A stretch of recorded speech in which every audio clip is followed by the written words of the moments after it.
देखिए आपका सीआरपीसी में आपका 197 बताया गया, जो मुख्य मुख्य बातें इंटरव्यू इत्यादि में पूछी जा सकती हैं।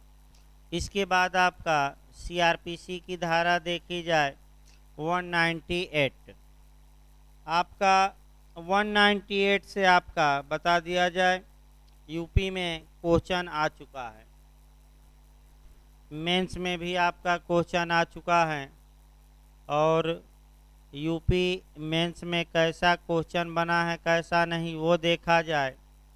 यूपी मेंस में जो क्वेश्चन बना है एपीओ में, वह ये बना है कि विवाह के विरुद्ध अपराधों के लिए जो संज्ञान के नियमों का वर्णन करिए, या विवाह के विरुद्ध अपराधों के लिए अभियोजन की प्रक्रिया का उल्लेख करिए।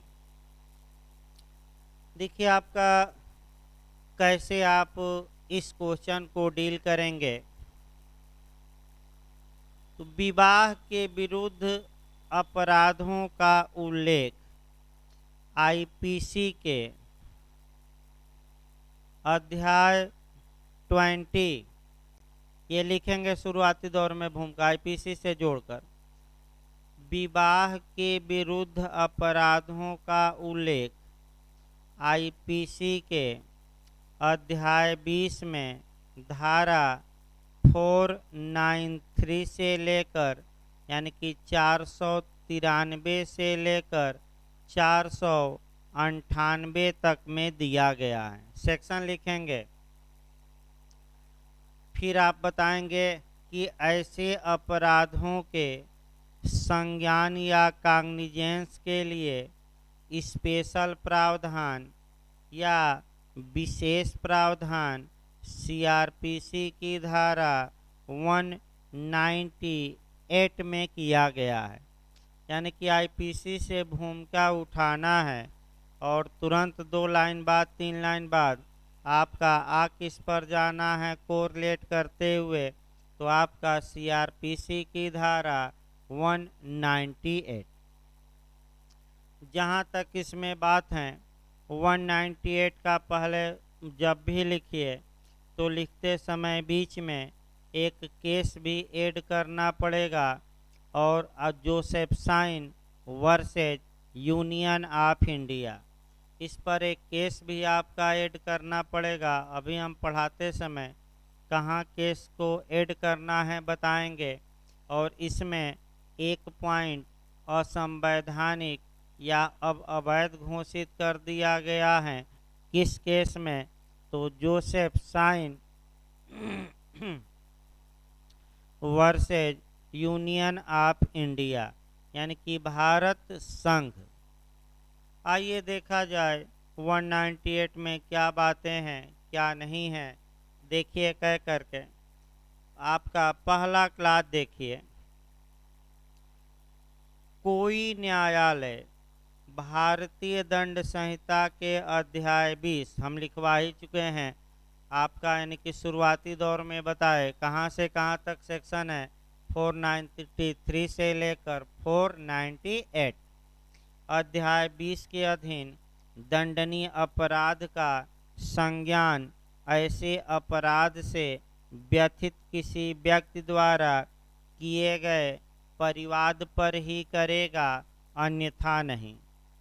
इसका मतलब ये हुआ कि अगर विवाह के विरुद्ध अपराधों का कॉग्निजेंस लेना है तो कॉग्निजेंस केवल और केवल कंप्लेंट पर लिया जाएगा, परिवाद पर लिया जाएगा।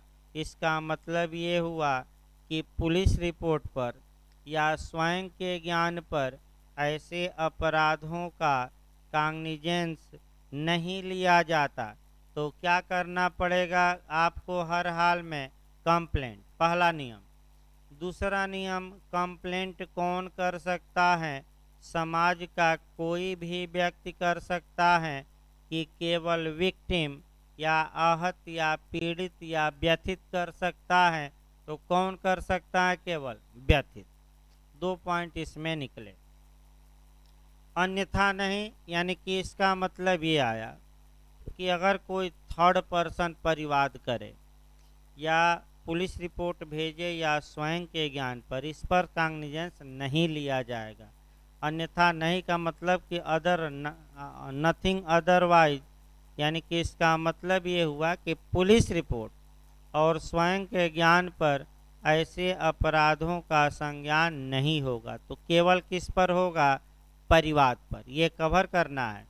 और परिवाद समाज के सभी लोग नहीं करेंगे, तो कौन कंप्लेंट केवल कर सकता है? व्यक्ति। अगला देखिए, इसके बाद आपका 3 प्रोविजो दिया गया है, यानी कि 3 ऐसी कंडीशन बताई गई हैं जहां की पीड़ित के अलावा उसके सगे संबंधी या नातेदार कुछ दशाओं में कंप्लेंट दर्ज कर सकते हैं, यानी कि परिवाद कर सकते हैं। तो तीनों कंडीशनों को आपको अच्छे से तैयार रखना चाहिए। देखिए तीनों कंडीशन क्या है। पहला देखिए, जहां ऐसा व्यक्ति 18 वर्ष से कम आयु का है अथवा जड़ या पागल है, यानी कि जिस व्यक्ति के विरुद्ध अपराध किया गया है विवाह संबंधी, वह 18 ईयर से कम है या जड़ हैं, यानी कि इडियट हैं या पागल हैं, अथवा रोग या अंग शैथिल्य के कारण परिवाद करने में असमर्थ हैं, यानी कि उसको कोई रोग है या अंग शैथिल्य है, यानी कि कोई अंग काम नहीं कर रहा है जिसके कारण वह न्यायालय में जाकर परिवाद करने में क्या है? असमर्थ है। या ऐसी स्त्री हैं जो स्थानीय रूढ़ियों और रीतियों के अनुसार लोगों के सामने आने के लिए विवश नहीं की जानी चाहिए, वहां उसकी ओर से कोई अन्य व्यक्ति न्यायालय की इजाज़त से परिवाद कर सकता है। तो फिर एक बार समझिए, पहला प्रोविजो ये है कि निम्नलिखित दशाओं में कोई अन्य व्यक्ति न्यायालय की इजाज़त से व्यथित व्यक्ति की ओर से कंप्लेंट कर सकता है। तो कौन कौन सी स्थिति है, एक एक स्थिति को मैं अलग अलग तोड़कर बता रहा हूँ। पहली स्थिति आप बताएंगे, ऐसा व्यथित व्यक्ति कितने ईयर से कम हो? 18 वर्ष से। दूसरी स्थिति क्या बताएंगे कि व्यथित क्या हो? जड़ या पागल। तीसरी स्थिति क्या बताएंगे? व्यथित रोग या अंग शैथिल्य के कारण परिवाद करने में क्या हो? असमर्थ हो। चौथी स्थिति क्या बताएंगे कि कोई पीड़ित स्त्री है और जो लोकल यूजेज या स्थानीय रूढ़ि और रीतियों के अनुसार लोगों के सामने आने के लिए विवश नहीं की जानी चाहिए। तो इस कंडीशन में क्या होगा? तो न्यायालय की इजाज़त से पीड़ित की ओर से कोई अन्य व्यक्ति क्या कर सकता है न्यायालय में? परिवाद। पहला परंतु तोड़कर भी लिख सकते हैं मेंस में, जैसे हमने 4 को तोड़ा। अगर तोड़कर लिखते हैं तो ये इसका फायदा रहता है कि एग्जामिनर को स्पष्ट एक माने सरसरी तौर पर देखने पर ही प्राइमा फेसाई दिख जाता है चारों पॉइंट। दूसरा परंतु देखिए, जहां ऐसा व्यक्ति पति है और संघ के सशस्त्र बलों में से किसी में से ऐसी परिस्थितियों में सेवा कर रहा है जिसके बारे में उसके कमान अफसर ने यह प्रमाणित किया है कि उसके कारण उसे परिवाद कर सकने के लिए अनुपस्थिति छुट्टी प्राप्त नहीं हो सकती, वहां उपधारा 4 के उपबंधों के अनुसार पति द्वारा प्राधिकृत कोई अन्य व्यक्ति पति की ओर से परिवाद कर सकता है। फिर एक बार देखिए, जहां पीड़ित हस्बैंड हो यानी कि पति हो और पति सशस्त्र बल की सेवा में हैं और उस सशस्त्र बल के कमांडिंग ऑफिसर ने ये प्रमाण पत्र दे रखा है कि इनको छुट्टी नहीं दी जा सकती, तो ऐसी दशा में पति की ओर से कोई अन्य व्यक्ति परिवाद कर सकता है जो पति द्वारा प्राधिकृत हो, लेकिन ऐसे व्यक्ति द्वारा वह प्रमाण पत्र पेश किया जाएगा जो ऐसे सेना के सदस्य के कमांडिंग ऑफिसर ने दिया था। यानी कि न्यायालय में वह प्रमाण पत्र देना पड़ेगा।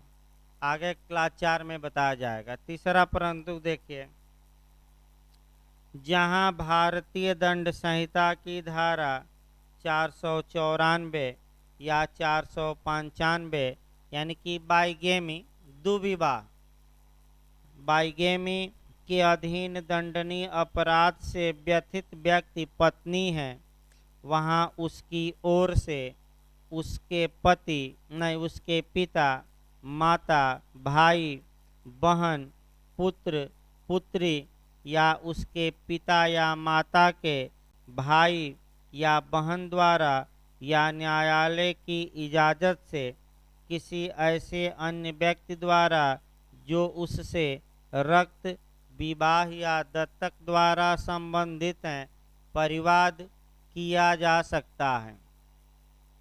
फिर एक बार इसको तोड़कर हम देखते हैं। यदि आईपीसी की धारा 494 यानी कि 494 या 495 के तहत अपराध हुआ हो, यानी कि बाइगेमी का या दुविवाह का, और ऐसे बाइगेमी में विक्टिम कौन हो, आहत कौन हो, तो आहत पत्नी हो, तो ऐसी दशा में आपका कह सकते हैं वहाँ उस स्त्री की ओर से अन्य लोग भी परिवाद कर सकते हैं। तो अन्य लोगों में लिस्ट याद रखना है कौन कौन कर सकता है।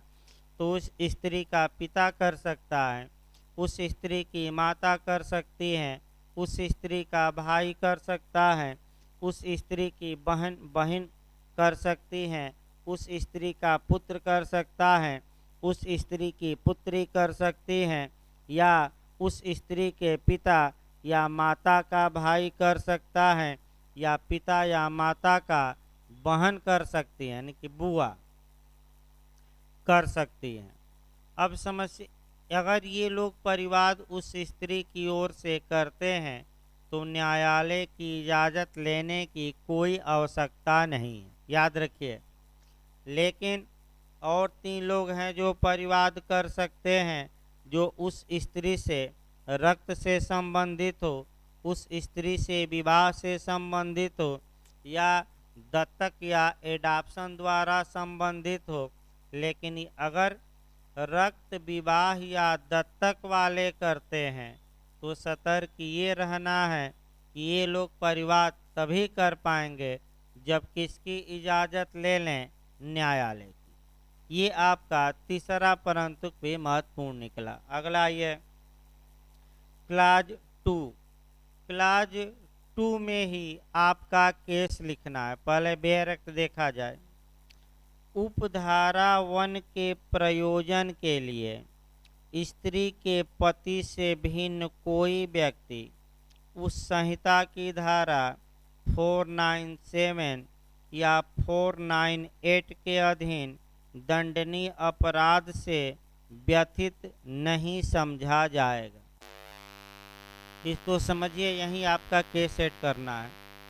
इसका मतलब ये हुआ कि यदि मामला CRIPC की धारा 497 में आ जाता है, 498 में आ जाता है, तो जो विक्टिम होगा, जो पीड़ित होगा, जो आहत होगा, जो आपका पीड़ित होगा, व्यथित होगा, वह केवल और केवल हस्बैंड होगा या पति होगा।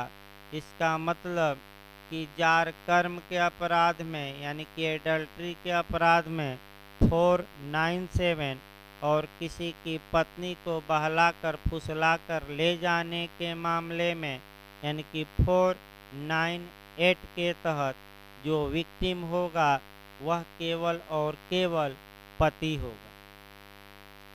चूँकि 497 धारा आईपीसी की धारा को Joseph Shine versus Union of India के बाद में 2018 ईस्वी में मुख्य न्यायाधीश जस्टिस दीपक मिश्रा ने इसे असंवैधानिक घोषित कर दिया है। अतः जो 198 सीआरपीसी का क्लाज 2 का जो ये सेक्शन है 497 इसको भी असंवैधानिक घोषित किया गया, क्योंकि जब अपराध ही नहीं रहा तो यहाँ संज्ञान को भी क्या किया गया यानी कि सीआरपीसी की धारा 198 के क्लाज 2 में जो सेक्शन 497 था इसे भी असंवैधानिक घोषित किया गया और आईपीसी की धारा आपका 497 को भी किया गया। केस लिखिएगा कौन सा, Joseph Shine versus Union of India. आइए यानी कि एक धारा अभी बची है, कौन सी इधर खंड 2 में 498, इसमें पीड़ित कौन होगा तो आपका केवल और केवल कौन होगा, अब हस्बैंड। लेकिन एक परंतु भी है, देखिए परंतु पति की अनुपस्थिति में कोई ऐसा व्यक्ति जो उस समय जब ऐसा अपराध किया गया था ऐसी स्त्री के पति की ओर से उसकी देख रेख कर रहा था, उसकी ओर से न्यायालय की इजाज़त से परिवाद कर सकता है। यानी कि पत्नी थी और पति की ओर से उस पत्नी की देखरेख कोई अन्य व्यक्ति कर रहा था, तो वह अन्य व्यक्ति जो पति की ओर से किसकी देखरेख कर रहा था, पत्नी की, वह भी परिवाद कर सकता है, लेकिन किसकी इजाज़त लेकर, न्यायालय की। ये क्लाज आपका 2 निकला, अच्छे से याद करना है और आपका बता दिया जाए कि केस भी अच्छे से याद रखिएगा।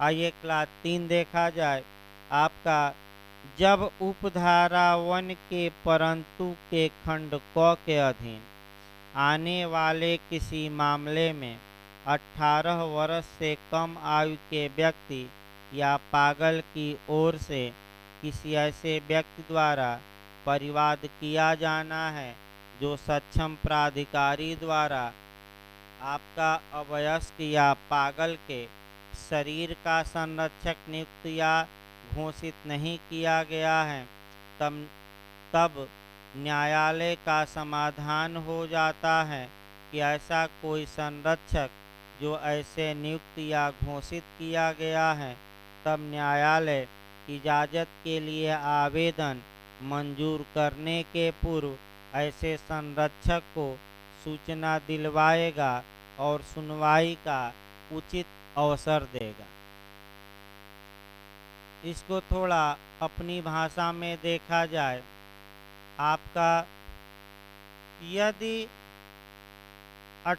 पीड़ित 18 वर्ष से कम है या जड़ है या पागल है और उस के लिए न्यायालय ने कोई आपका संरक्षक नियुक्त किया है या घोषित किया है और ऐसे व्यक्ति की ओर से कोई अन्य व्यक्ति परिवाद करता है, तो ऐसी दशा में न्यायालय आपका ऐसे गार्जियन को सूचित करेगा और गार्जियन की बातों को भी सुनेगा। यानी कि गार्जियन को भी क्या किया जाएगा, सुना जाएगा। अगला ये आपका खंड आपका देखा जाए चौथा, आपका उपधारा 1 के परंतु के खंड ख, यानी कि अगर पति हैं और सेना में हो तब खंड उपधारा 1 के परंतु के खंड ख में निर्दिष्ट प्राधिकार लिखित रूप में दिया जाएगा और वह पति द्वारा हस्ताक्षरित या अन्यथा अनुप्रमाणित होगा।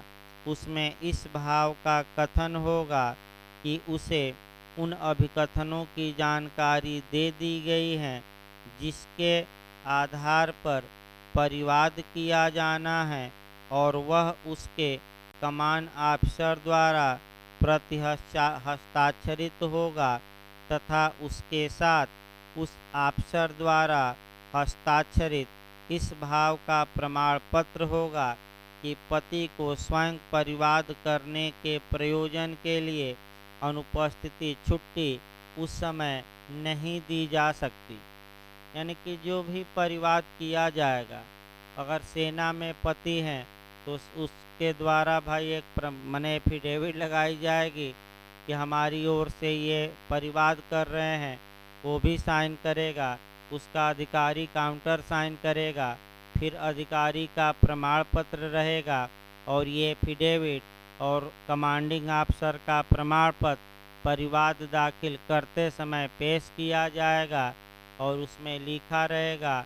आप मैंने बताया गया कि इनको परिवाद के लिए छुट्टी देना संभव नहीं। ये सामान्य बात है। देखिए अगला क्लास 5, किसी दस्तावेज के बारे में जिसका ऐसा प्राधिकार होना तात्पर्यित है और जिसमें उपधारा 4 के उपबंधों की पूर्ति होती है और किसी दस्तावेज के बारे में जिसका उस उपधारा द्वारा अपेक्षित प्रमाण पत्र होना तात्पर्यित है, जब तक प्रतिकूल साबित न किया जाए यह उपधारणा की जाएगी कि यह असली है और साक्ष्य में इसका प्रयोग किया जाएगा। माने प्रिजम्पशन से संबंधित है। क्लास 6 देखिए, कोई न्यायालय भारतीय दंड संहिता की धारा 376 के तहत अपराध का संज्ञान जहां ऐसा अपराध किसी पुरुष द्वारा 18 वर्ष की आयु की अपनी ही पत्नी के साथ मैथुन करता है, उस दशा में न करेगा जब तक उस अपराध के किए जाने की तारीख से 1 वर्ष से अधिक व्यतीत हो चुका है।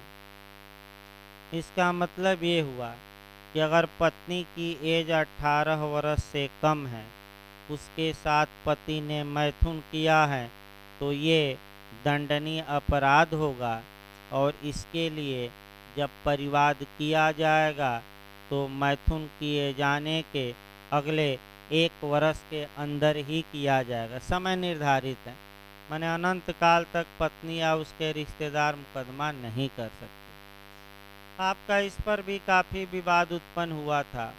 सरकार ने इस एज को आपका ये 15 वर्ष आपका मैंने ये किया था, लेकिन सुप्रीम कोर्ट ने मानने से इनकार कर दिया, यानी कि 2008 मैंने इनकार कर दिया तो आपका 18 वर्ष करना पड़ा। इस पर विवाद उत्पन्न हुआ था 15 और सुप्रीम कोर्ट ने कहा कि 15 नहीं 18, जबकि सरकार क्या कह रही थी 15। इस पर विवाद आपका हुआ था।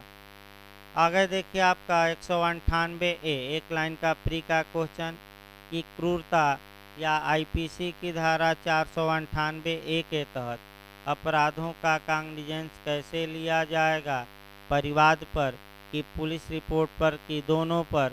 तो एक लाइन याद रखना है, किस पर, दोनों पर, परिवाद पर भी और पुलिस रिपोर्ट पर भी। अगर क्रूरता यानी कि आईपीसी की कौन सी धारा के तहत अपराध हैं, 498, ये झारखंड में प्री में आ चुका है।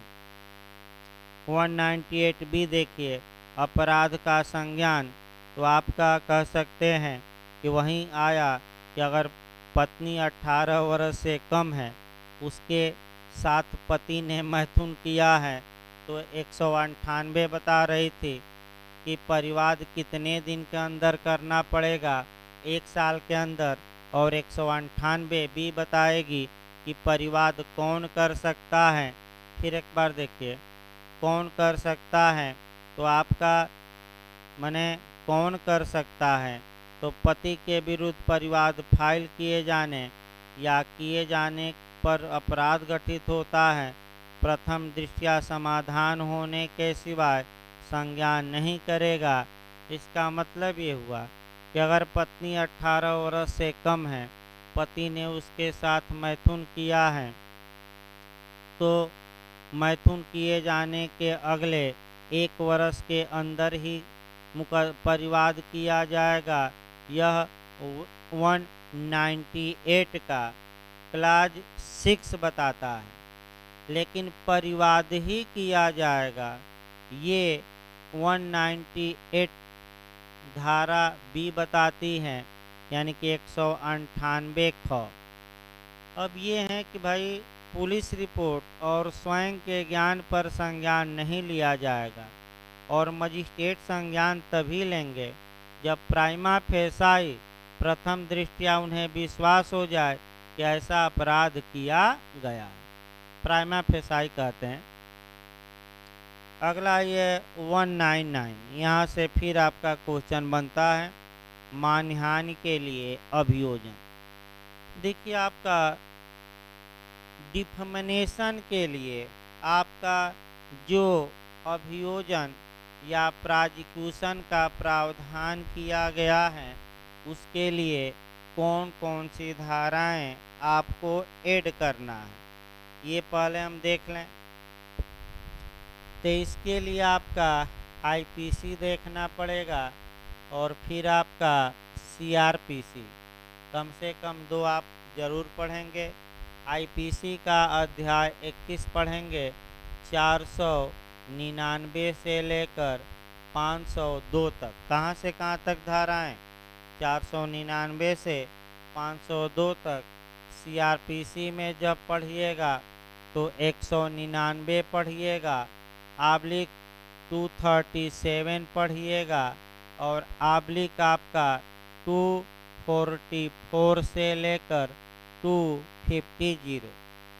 फिर एक बार आपको बता दिया जाए एरिया कौन कवर करना है, कोरिलेट कौन सी बातें करनी है, थोड़ा सतर्क होकर देखना है। आपका इंटरव्यू में भी क्वेश्चन बनता है, मेंस में भी बनता है।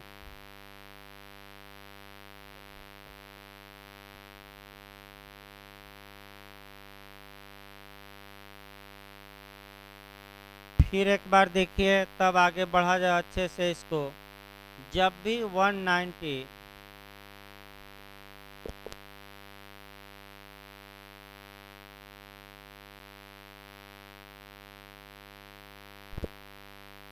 देखिए, आपका जब भी 199 पढ़िए, मेंस में भी क्वेश्चन आता है। फिर एक बार आपका बताया जाए, इसी के साथ आपका पहला आईपीसी का चैप्टर 21 कवर करना है, और सेक्शन 499 से लेकर 502 डिफेमेनेशन या मानहानि हम बताएंगे अभी। फिर आपका मानहानि के मामलों में कॉग्निजेंस या संज्ञान के लिए विशेष प्रावधान 199 सीआरपीसी में दिया गया है, जबकि प्रोसीजर 237 में दिया गया है। आपका कुछ प्रोसीजर और प्रोसीजर कौन अपनाया जाएगा, तो 344 से लेकर 350 सीआरपीसी। लेकिन एकदम शुरुआती दौर से हम कवर करते हैं। देखिए, शुरुआती दौर से ही चला जाए, पहला चला जाए। डिफेमेनेशन या मानहानि क्या होती है, इस पर 5 मिनट 4 मिनट लेक्चर दिया जाए। डिफेमेनेशन का मतलब हुआ, मानहानि का मतलब ये हुआ कि जब कोई व्यक्ति, मानहानि जो शब्द है वह 2 शब्दों के मेल से बना है। एक पहला मान और दूसरा हानि। मान का मतलब ख्याति हुई, सम्मान हुआ, प्रसिद्धि हुई, करेक्टर हुआ, और हानि का मतलब नुकसान।